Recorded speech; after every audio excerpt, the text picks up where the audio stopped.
Welcome back, everybody, to Best of the Super Juniors, Day 2 for both Block A and Block B. I'm your host, Joseph, and as always, welcome to Joe's Wrestling Reviews right here on the Joe Lee Podcast. Day 2 for both the Block A and Block B has been quite good.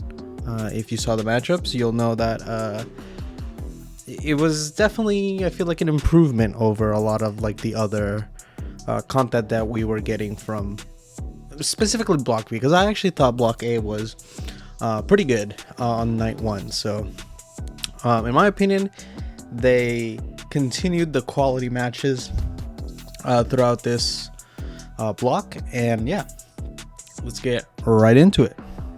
All right.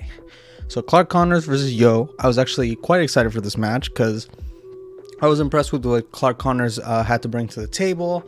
And in the first match that I saw from him a couple of days ago. And then Yo, I already kind of knew a little bit about his talent, but he definitely showed me a lot more than him just being like a tag team wrestler. And I think it's going to be a recurring theme, at least for me, that Yo is very talented at what he does. So match starts, arm and elbow tie up into several different like arm locks. Clark takes down Yo, and both end up separating from each other. They're kind of just trying to like feel each other out throughout the match.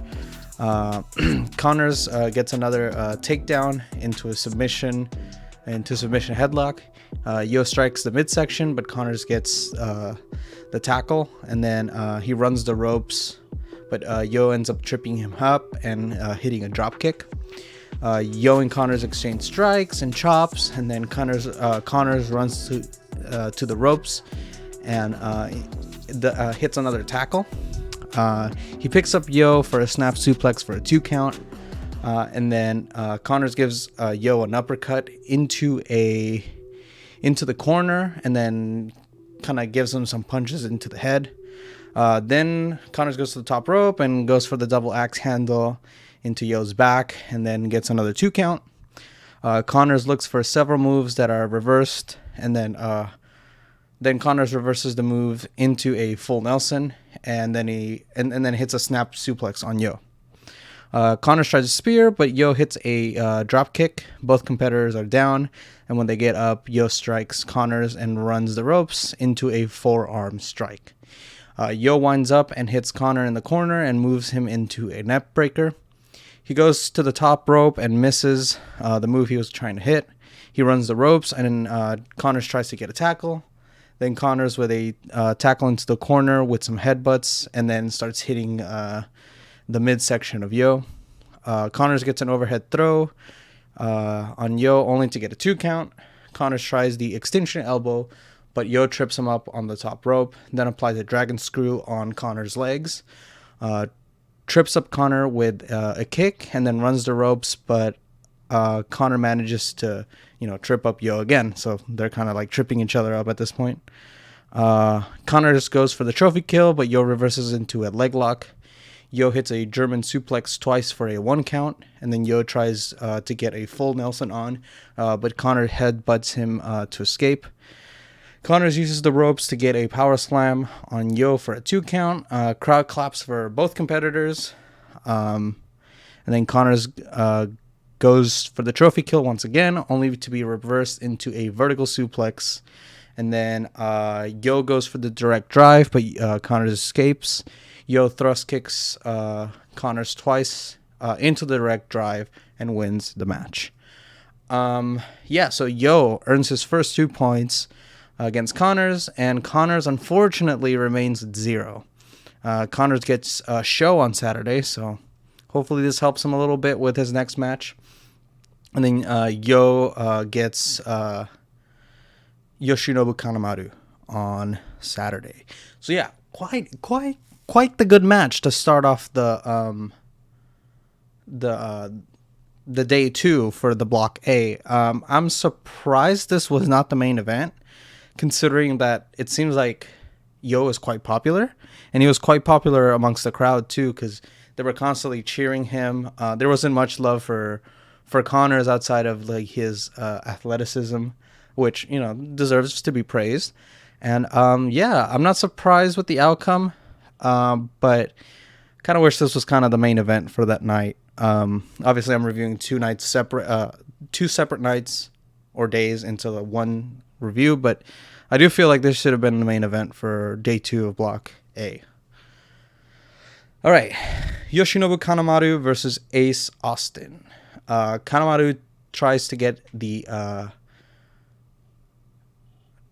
Kanamaru tries to get the paper hand on Austin, but he saw this coming from a mile away and trips him up. After some strikes, Austin runs the ropes, and Kanamaru gets an enziguri, and both go outside. Kanamaru sends Austin into the crowd, but Austin uses the ring post to get back. Uses the ring post, and then gets back into the ring and hits a drop kick on Kanamaru. Austin fights for the aerial maneuver, but then Kanamaru dodges it. Austin does like a cartwheel on the ring apron, but Kanamaru ends up tripping up Austin. Then both go back into the ring, and Kanamaru has a headlock on Austin. Kanamaru with the tackle runs the ropes again, but gets Austin into a headlock. Austin gets the rope break, and Kanamaru proceeds to kick Austin and get him back into the headlock. Austin gets out of the headlock with strikes and tries to get Kanamaru into a headlock, and this just kind of keeps on going back and forth. Kanamaru with a close fist to the head, then gets a head scissors on Austin. Austin looks for the ropes, and Kanamaru drives the head into the mat with his legs. Kanamaru proceeds with kicks to the ropes, and then Austin runs them. He trips up Kanamaru and then hits him in the back of the head. Austin winds up only to be kicked in the head, and then Austin follows it up with a paper cut on Kanamaru's hand. Austin with some strikes into a drop kick. Both go to the outside and exchange strikes. Austin gets on the ring apron and dodges every attempt of Kanamaru to trip him. Austin ends up running the ropes and does a pole vault like maneuver, similar to a tope con hiro, but like he like turns around like 180 before jumping the top rope. That's the best way I can describe it. Austin gets Kanamaru into the ring and goes for a double step, but Kanamaru dodges and slams Austin into the mat. He hits Austin with a satellite DDT and does a moonsault press for the 2 count.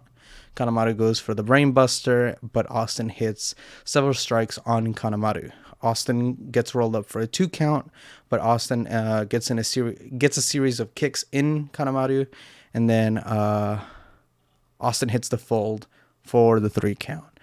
Ace Austin now has 4 points, while Kanamaru still has 0. Ace Austin will face Hiromu Takahashi on Saturday, and then Austin gets on the commentary mic and says he is undefeated in NJPW. I'm assuming this means he hasn't lost any of his tag matches from the alternating days with the blocks. So, decent match between these two guys. Kanamaru showed me a lot more than I was anticipating. He seems to be pretty well rounded as a wrestler. I mean, he looks older. I'll have to look up what his age is, but he was definitely able to keep up with Ace Austin. There was no hiccups or any need to like slow down like excessively due to Kanamaru's age. But yeah, I mean, it's just a solid match between these two guys. Looking forward to see more of Ace Austin in this tournament. Sho versus Alex Zayne. As you guys know, Zayne is kind of my guy in this tournament. It might be the Taco Bell gimmick. That's just, I love Taco Bell. So yeah, let's start the match. And then Zayne charges to the ring, and Sho runs. Zayne hits the backbreaker. Oh, by the way, this has to do with like a tag match that they had where it seems like Sho got the better of Zayne. Again, I didn't watch the tag match because I've been trying to cover a bunch of like wrestling stuff this week. But yeah, it seems like there was kind of like a mini rivalry going on from the tag match. So Zayne charges the ring into Sho. And then Zayne hits a backbreaker on the apron on Sho. Zayne sends Sho into the ring, but gets... Sho sends Oh yeah, hold up. I'm sorry. I remember now. So Zayne sends Sho into the ring, and then he reverses it and sends Zayne instead. And then Zayne ends up using the bottom two ropes, kind of like as a springboard to like get back at Sho, and then ends up hitting a head scissors on Sho, and it like it slings him to one of the corners of the ring. Zayne brings Sho back in and hits a rope-assisted senton on Sho into a 720 twist. Sho goes to the outside and gets a young lion into a hand lock, so he's kind of like stretching his fingers. But Zayne quickly breaks it up. He checks on the young lion, but Sho gets a chair and strikes Zayne while the referee is distracted looking at the young lion. Sho then uses some cloth and like chokes Zayne and follows it up with a finger lock and uses the ring turnbuckle to damage it further. Zayne rolls in the ring, and then Sho steps on the hurt arm. Sho hits a pump handle using the ropes on Zayne. After recovering a bit, because Zayne rolls out. After recovering a bit, Zayne rolls in, and Sho attempts to stomp on him. Zayne then is sent into the ropes, and Sho gets an arm lock on Zayne. He pins Zayne for the 2 count and proceeds to kick Zayne in a taunting manner. So kind of like those slow kicks to the head. Again, just kind of taunting the guy. Zayne counters some moves and then hits a massive lariat, and Sho goes down. Zayne goes for a maneuver using the ring corner and lands on his. And this it makes Sho's head land on the mat. He rolls Sho in and with some forearm and elbow strikes hits a somersault kick into Sho's head and goes for another two count. Zayne winds up for the tackle in the corner, goes for the Hurricane Rana, but Sho ends up dodging.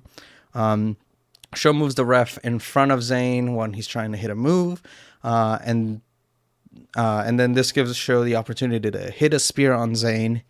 Sho follows it up with several pump handles, and Zayne reverses into that face plant maneuver.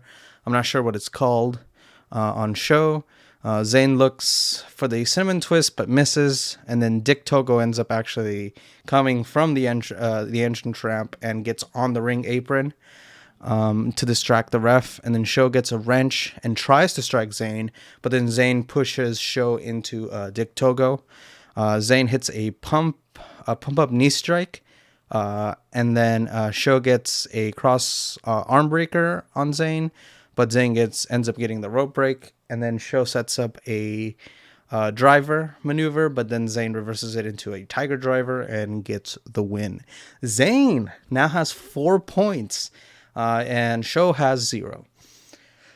I mean, look, I'm going to keep it 100 here with you guys. I don't see the hype in Sho at the moment, but I definitely see where the hype for Yo is coming from.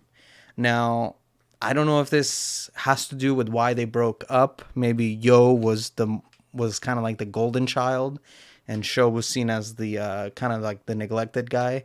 But if we're talking about like what I've seen from Best of the Super Juniors, I would definitely say that Yo is the better competitor out of the two. So yeah. Now we're talking about Alex Zayne. Alex Zayne has showed me some incredible maneuvers. I'm partial because he has that Taco Bell gimmick, and I really have been enjoying it. It's not in front of your face, but all of his moves are like super cool, and they're named after Taco Bell items. So I've been really enjoying his style and just like his overall look. So yeah, Alex Zayne with 4 points, still in the lead, Best of the Super Juniors. So quite happy about that. All right, Ryusuke Taguchi versus the IWGP Junior Heavyweight Champion, Taigi Ishimori. Now, this also ends up happening to be Taigi Ishimori's hometown, or he's very like near his hometown. That's what I got from commentary. But the crowd did seem to be on Ishimori's side for the most part. Taguchi goes for a leg takedown, and then they both exchange a lot of reversals. They exchange some words that make the crowd laugh, and then they end up doing a dance that I think is part of Sendai's home tradition. Sendai fans, correct me if I'm wrong. But Ishimori fails to complete the dance, and so Taguchi's looking at him like, "Are you really from around here?" They end up shaking hands at the end, but obviously Ishimori, being the heel, ends up faking it, and ends up kicking him. And then so Ishimori kicks him in the midsection. They run the ropes, and then Taguchi goes for the hip attack, but Ishimori reverses it with a knee strike. Taguchi rolls to the outside, and then Ishimori goes for a hammer and strikes him in the hand. For some reason, the ref was not looking, or he grabs the hammer and just hits him in the back like that with his palm, which I thought was why did you even introduce the hammer if you weren't gonna do anything with it? Maybe it was a botch. I couldn't tell you. So he strikes him with his hand. The ref removes the hammer, and Ishimori picks up Taguchi and hits him in the in-betweens using the ring post. So he picks him up and he drives him into the ring post. Ishimori strikes Taguchi several times and sends him into the ring post. Ishimori with a takedown into a self-choke submission. And then Taguchi strikes Ishimori in the midsection, but Ishimori continues to strike Taguchi down. So he only got one hit in, and then Ishimori pretty much continued the beatdown on him. Ishimori sends Taguchi into the corner and then hits an enziguri and then he winds up for a slide on the adjacent corner and then ends up missing the slide and then ends up on the outside. And then Taguchi answers with a crossbody, so he goes to the top, hits the crossbody, and then Ishimori is sent into the ring. Taguchi hits a springboard hip attack and goes for the three amigos. Taguchi hits a bummer into a headlock. I guess a bummer is one of his signature maneuvers, but Ishimori goes for the ropes immediately. Taguchi sends Ishimori into the ropes, and then Ishimori gets a kick, and both end up going down. Ishimori winds up in the corner for a double knees to the chest and rolls Taguchi into a yes lock, but there is another quick rope break. A roll-up by Taguchi into a lock, and then into another roll-up. Taguchi gets an enziguri and goes for the dodan, and then Ishimori lifts up Taguchi, but he reverses. Then Taguchi gets a leg lock attempt on the knee, but it's struck by Ishimori. Ishimori looks for his finisher move, Bloody Cross, but it's reversed. Taguchi gets La Maestro, and then Ishimori hits Taguchi with a sunset flip. Taguchi tries to remove his trunks, and Ishimori reverses it into a roll-up for the 3 count. So now Taiji Ishimori has 4 points, and Taguchi has 0. Taguchi will face Francesco Akira on Saturday. Good match. Despite the comedy start, both of these guys really brought it in the middle section.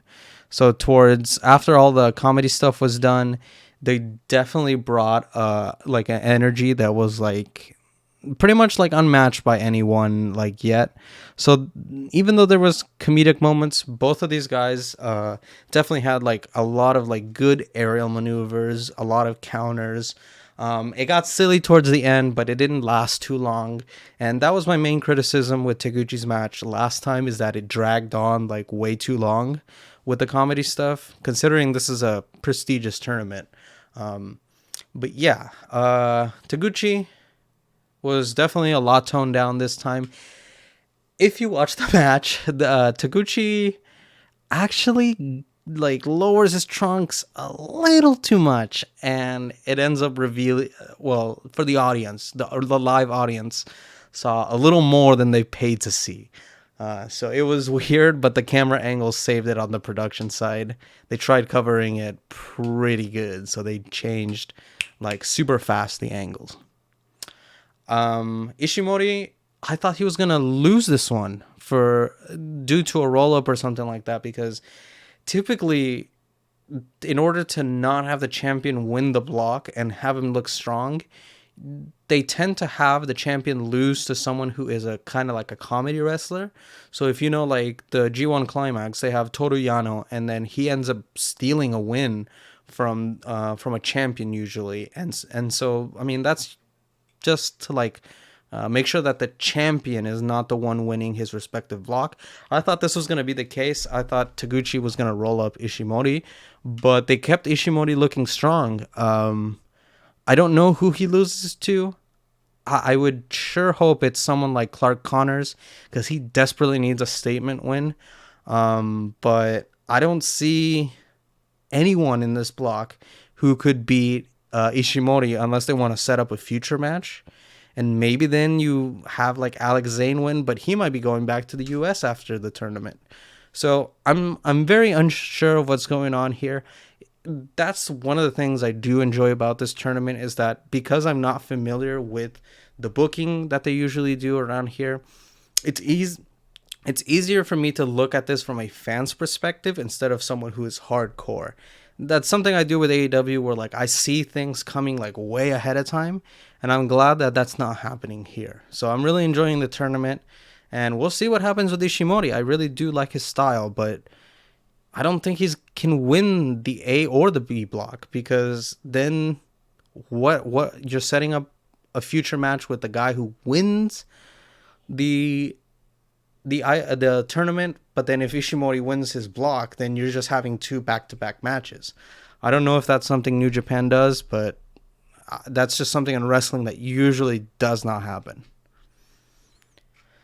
All right, main event of day 2 of Block A, and it was Hiromu Takahashi versus Francesco Akira.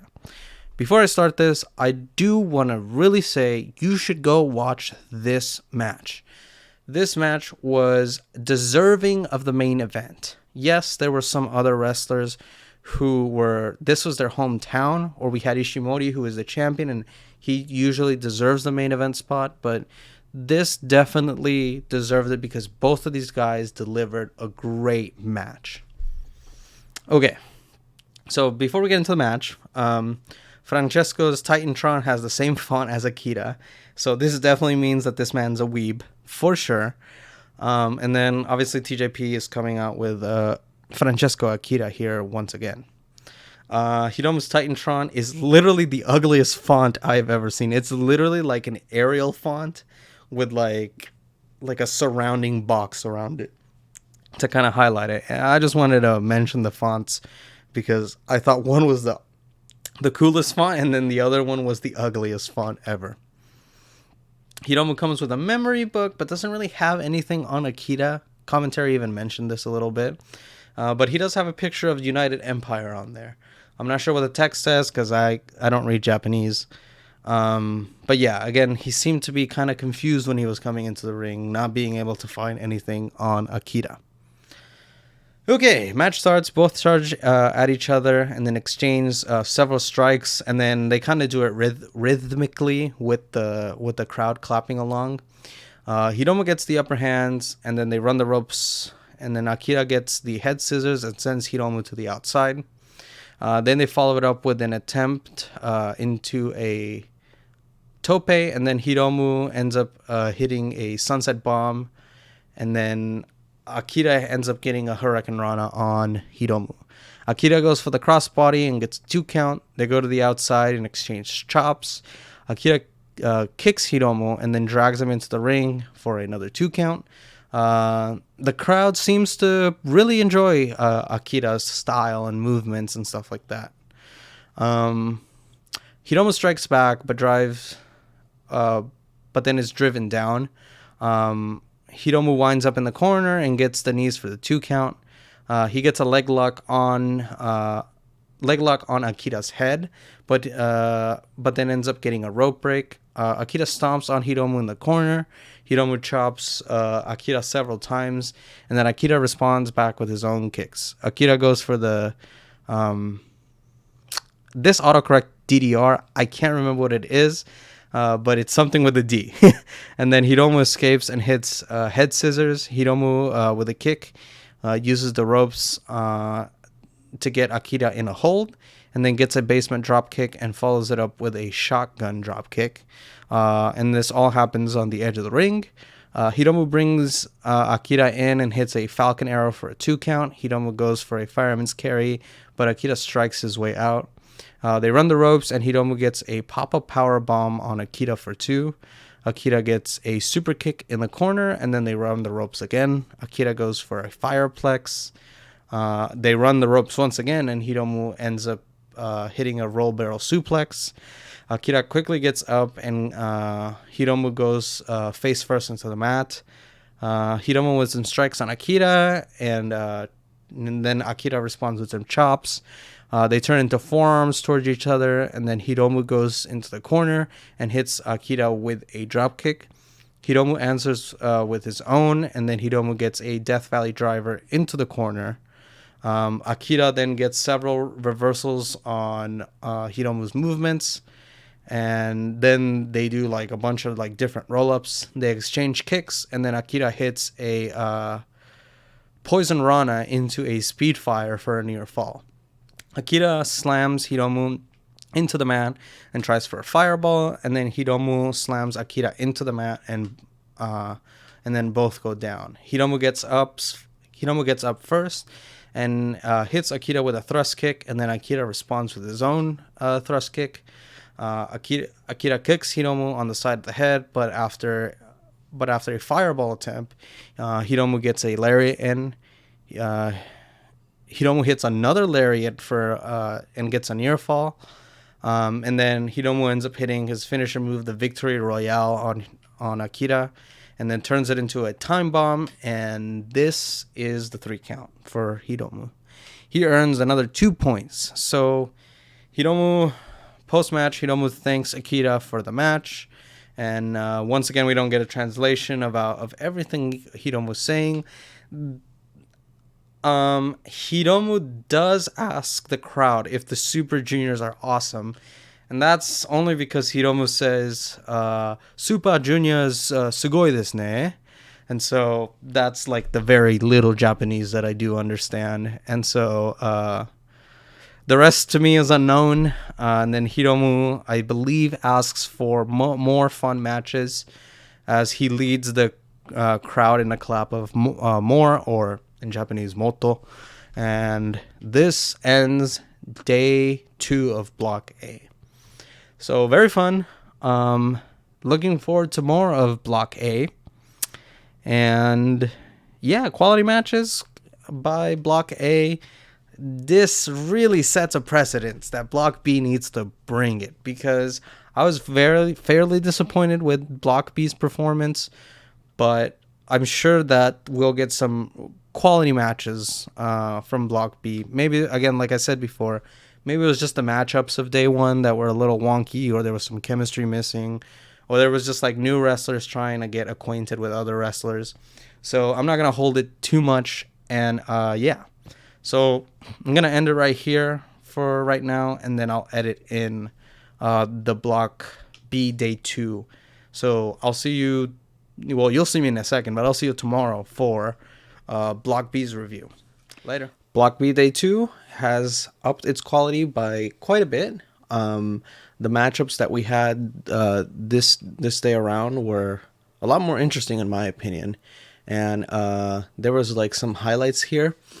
People who I know, people who I didn't know, people who I'm familiarizing myself with, and so things are coming along pretty good for Block B. Not as good as Block A, because Block A has been delivering some amazing matches since the first day, but definitely upping the quality here on Block B. We have Wheeler Yuta versus Douki. Match starts with an arm and elbow lockup into a headlock by Yuta. Yuta gets a takedown while holding the headlock. When they get up, Douki ends up sending Yuta into the ropes, but Yuta ends up tackling Douki. Yuta hits a power slam into a senton for a 2 count. And then Yuta stomps Douki in the back. And then Douki pokes Yuta in the eyes, only to be drop kicked. Yuta looks for a tope suicida, but Douki ends up punching Yuta in between the ropes.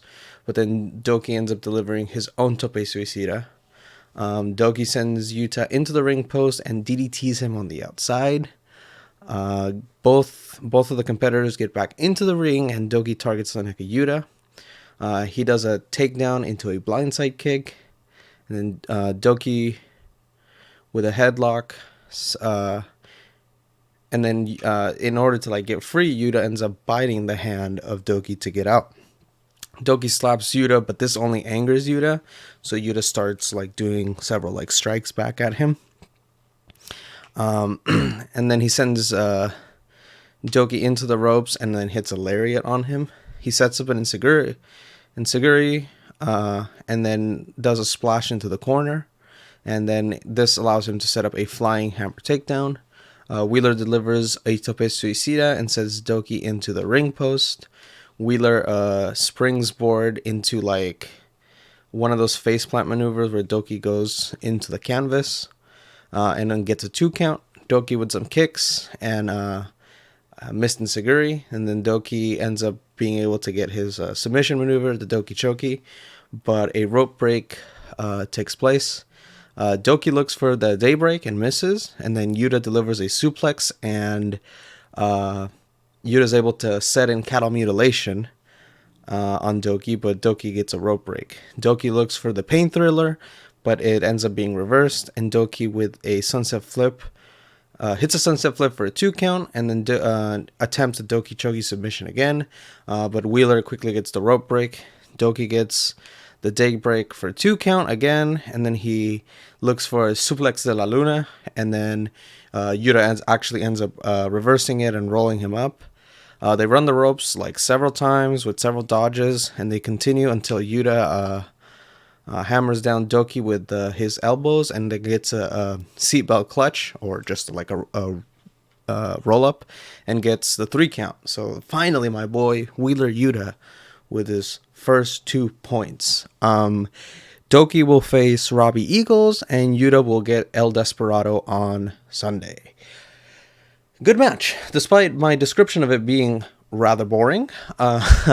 It was a good performance by Yuta and Douki. They seem to gel pretty well, whereas I feel like last Douki's match like was very elementary and very slow. But Wheeler Yuta and Douki ended up having a lot of synergy. So yeah, good match. I know the matches only happen once for each opponent, but definitely would like to see these two go at it again with now that they're more familiar with each other. All right, someone who I was very skeptical about, El Lindanman. He seemed kind of basic, in my opinion. Kind of vanilla looking. And then we have Titan, which he's very typical, like Mexican luchador in this tournament, which is very interesting because despite it being, despite there being several wrestlers with like masked or like Mexican inspired, no one's really nailed down the luchador aesthetic.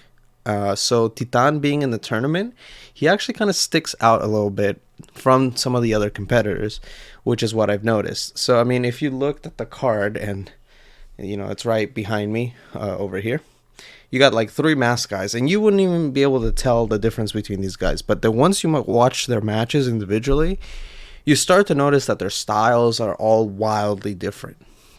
So yeah, Titan, again, good performance by him.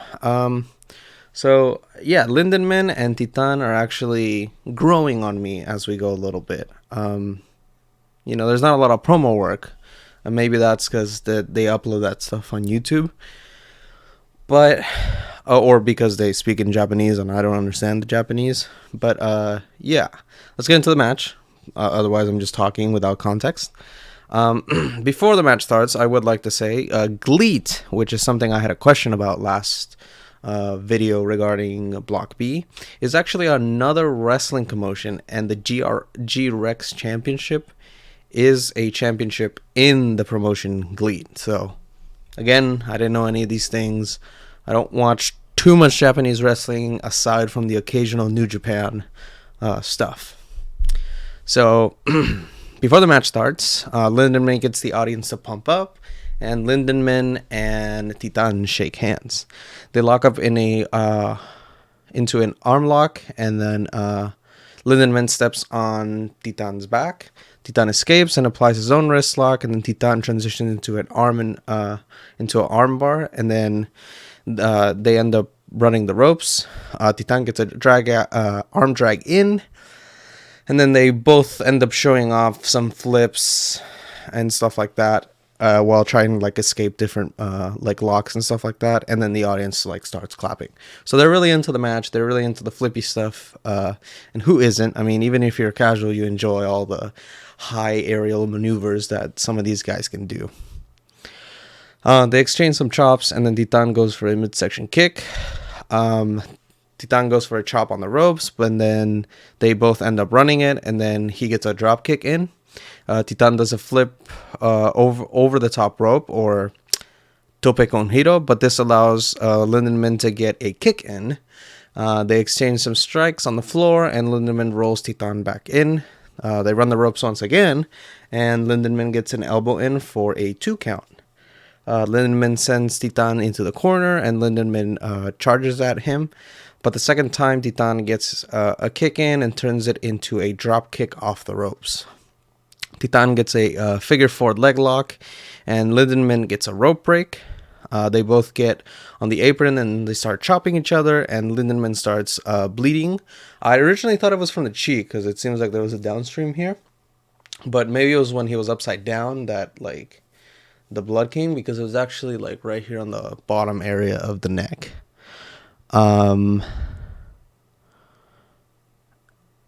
Okay. I've lost myself on my notes here. Oh yeah, he's bleeding from the cheek. Actually, it's on the bottom of the neck. Titan gets a kick in on Lindanman, and he lands on the apron. Titan goes to the top, but Lindanman, and he's looking for like a swanton. And then Lindanman moves, and Titan lands on the apron.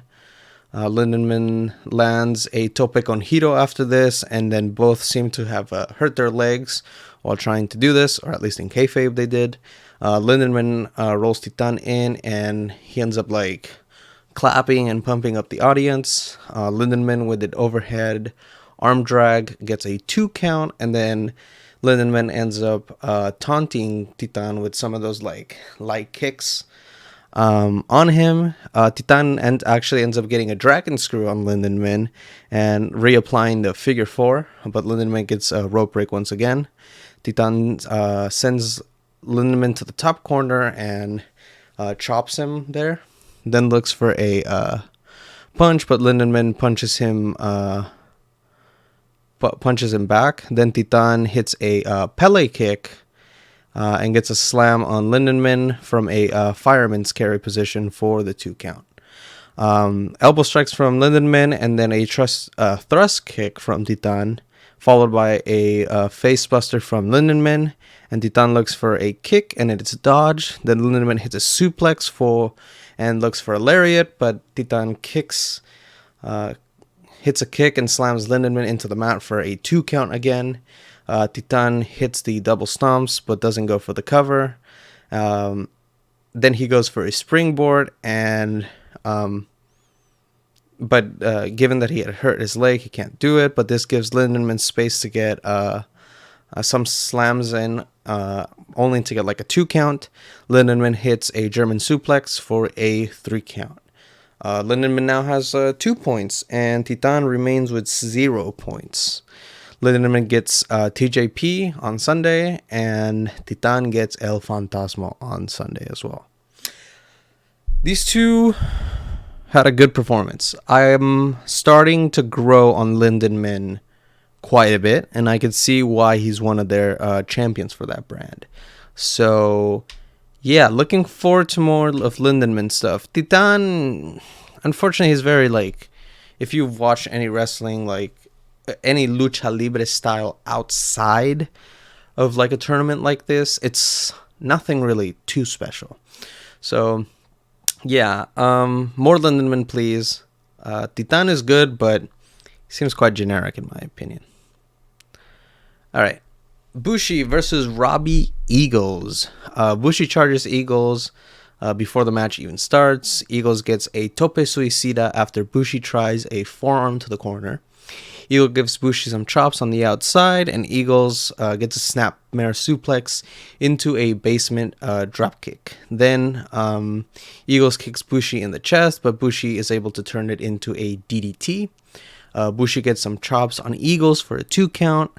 Bushi with hits a neck breaker for a 2 count, and then he locks in the STF, but Eagles gets a rope break. Bushi uses a t-shirt to try to choke Eagles, and after the ref takes the t-shirt away, Eagles hits a back suplex into a knee on Bushi's neck. Eagles with some yes kicks runs the ropes and looks for a kick, but it is blocked. They continue running the ropes, and Eagle gets in a lariat and then follows it up with a flying mid kick a flying kick mid-air for a 2 count. Eagles with double knees to the chest for a 2 count again, and then the audience claps along and cheers for Eagles. He goes for a standing Shiru na. I'm sorry. This is the Shiranui. I'm sorry. I'm totally butchering that word. But this is what commentary said it was. But it ends up being reversed. Eagles gets the drop kick into a blindside knee. And then Bushi actually manages to roll him up somehow. Eagles with a kick to the midsection. And then Bushi gets a missile drop kick on from the top. And then, they start creating space in between them because both of them are tired. Bushi looks for a powerbomb, but Eagles gets the Ron Miller special in. Bushi gets a rope break, and then he goes for a roll-up and only gets a 2. Eagles kicks Bushi in the chest once again, but Bushi is able to get a drop kick after Eagles goes to run the ropes. Bushi lands a DDT on the apron, but Bushi is injured his knee further. Eagles targets the knee after several dodge kicks. Bushi hits Destroyer and hits his signature move Amex for the 3 count. Bushi earns his first 2 points, and Eagles remains with 2 points as well. So they're technically tied up right now. Bushi gets Master Wato on Sunday, and Eagles gets Douki on Sunday as well. Yeah, it was good. It was good. I liked the match. There's nothing really negative to say about most of the matches that happen on B Block. They just don't really stand out more than the matches in A Block. Just for some reason. Maybe it's just personal bias. But yeah, Robby Eagles. Yeah, he's good. I like him. Do I see him going far into the tournament? Maybe. He is a Chaos guy, so he probably will rank up high, and I believe he's part of the Japan side of New Japan, so that gives more reason as to why they would try to push Robby Eagles. Again, he didn't win his last match, but I could see them trying to push him here, although based off of some of the wins in today, I can kind of see who's favorited and who isn't. And that's what we're going to get into right now. El Phantasmo versus Master Wato. Before the match starts, Phantasmo and the ref actually headbutt each other. I mean, I guess he was trying to check his laces, so the ref is kind of bowing down, and then Phantasmo is also bowing down because he wants to see what the ref is doing, so they end up headbutting each other. We didn't get a really good camera angle, and they didn't show it on replay either, so this is what I deduced from what had happened. Wato and Phantasmo look for kicks on each other, then they also end up looking for locks, but pretty much they start reversing out of them right off the gate.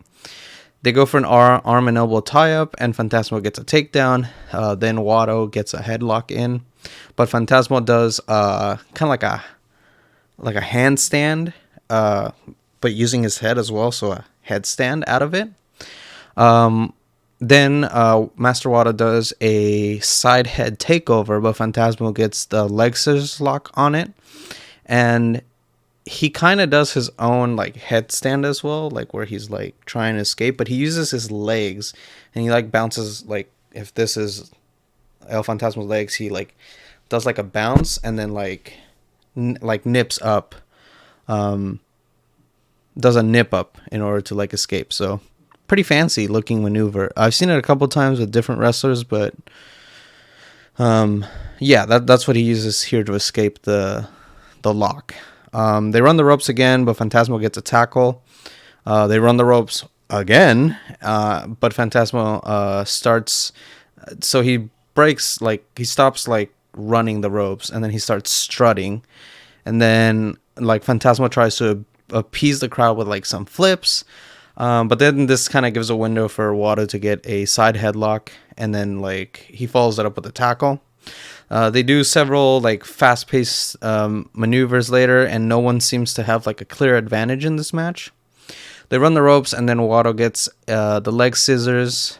And then turns it into a tope. Phantasmo hits a vertical suplex on the outside, and Wato rolls Wato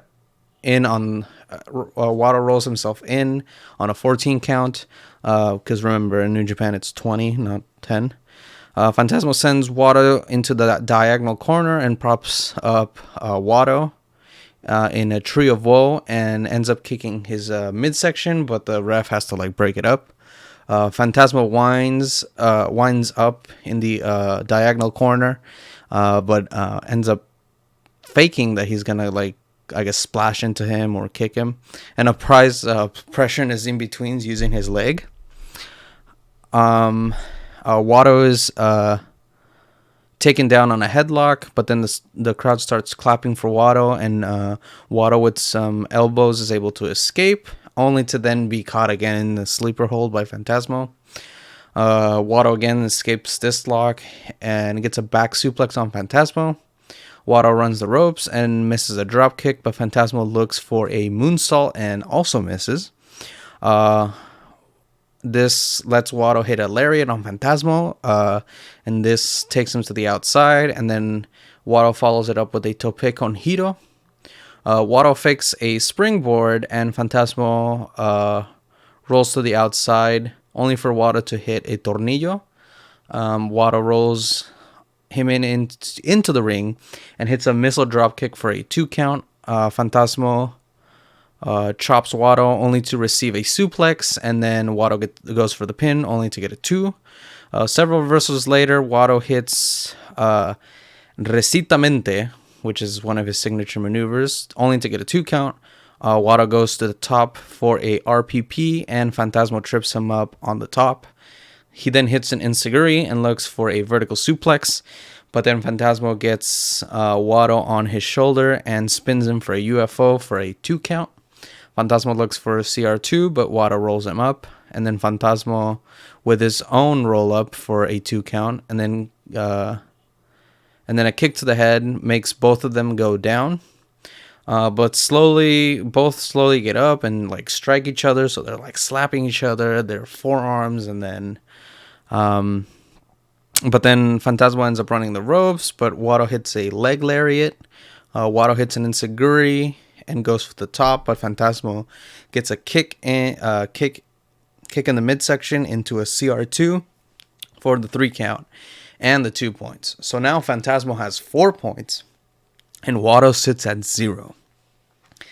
You know, I don't know what Master Wato's story is, and it's not presented very well here.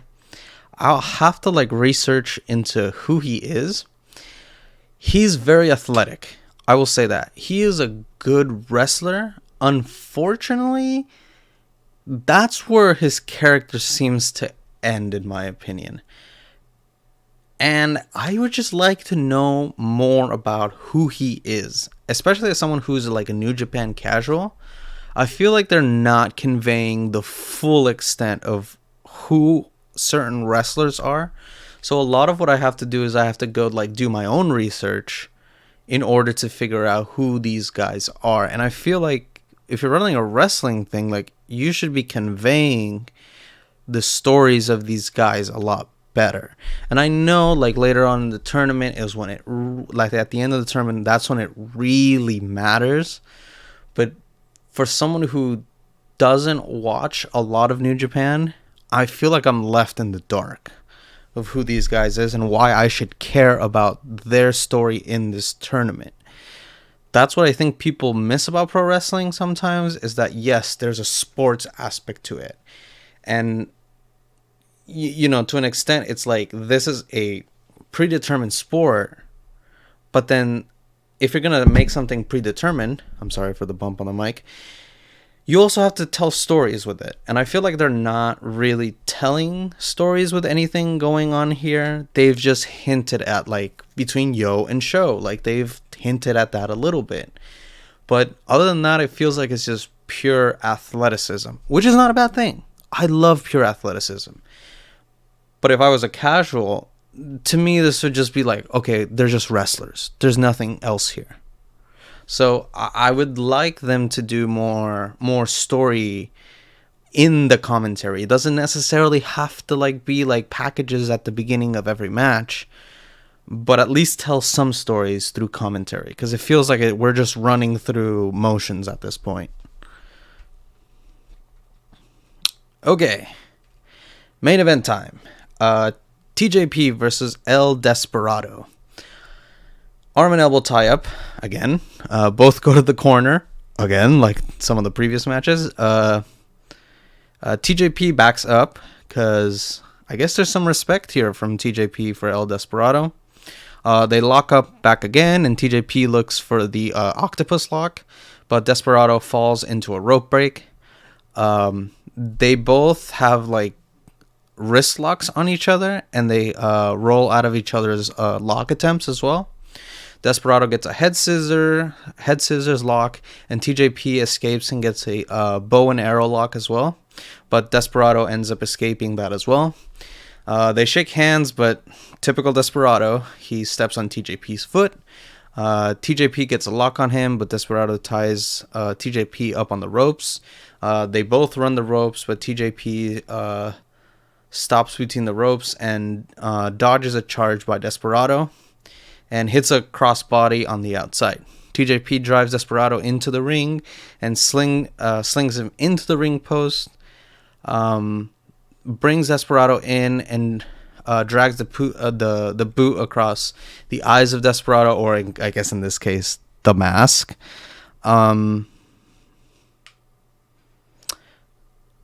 Desperado runs the rope, but TJP trips him and gets a leg lock. He bridges over into a chin lock, so he's got, like, the leg lock and the chin lock at the same time. I know this move has a name. I was blanking at the moment, and I'm still blanking right now.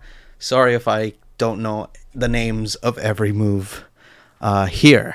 Then he transitions into a arm stretch maneuver, and then Desperado rolls out for like 10 seconds. TJP meets him when he's coming back in and hits a senton for a 2 count. TJP stomps on Desperado and looks for the crowd's clap. He winds up into the adjacent corner and drives the boot in. He looks for it again, but Desperado hits a spear on TJP.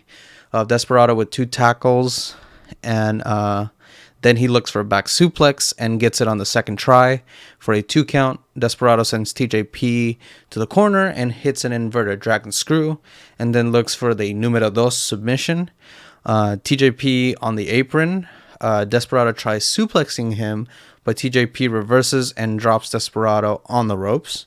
Desperado is, like, hanging on the ropes, and then TJP looks for a Rana on Desperado. He rolls him back in and hits the Mamba Splash, but this only nets him a 2 count. Desperado with a roll up for 2 again, and then TJP goes for the back kick and hits Desperado, and then Desperado, like, turns it into, like, a spine buster. Desperado goes for the Pincha Loco, but then TJP gets the octopus lock on. Desperado then reverses into a numero dos, and then TJP rolls him up for 2. He transitions into the STF, and then Desperado rolls him up for 2 again. TJP with a back suplex, and then both go down at the same time. The crowd cheers for both of them, and they meet in the middle and exchange strikes.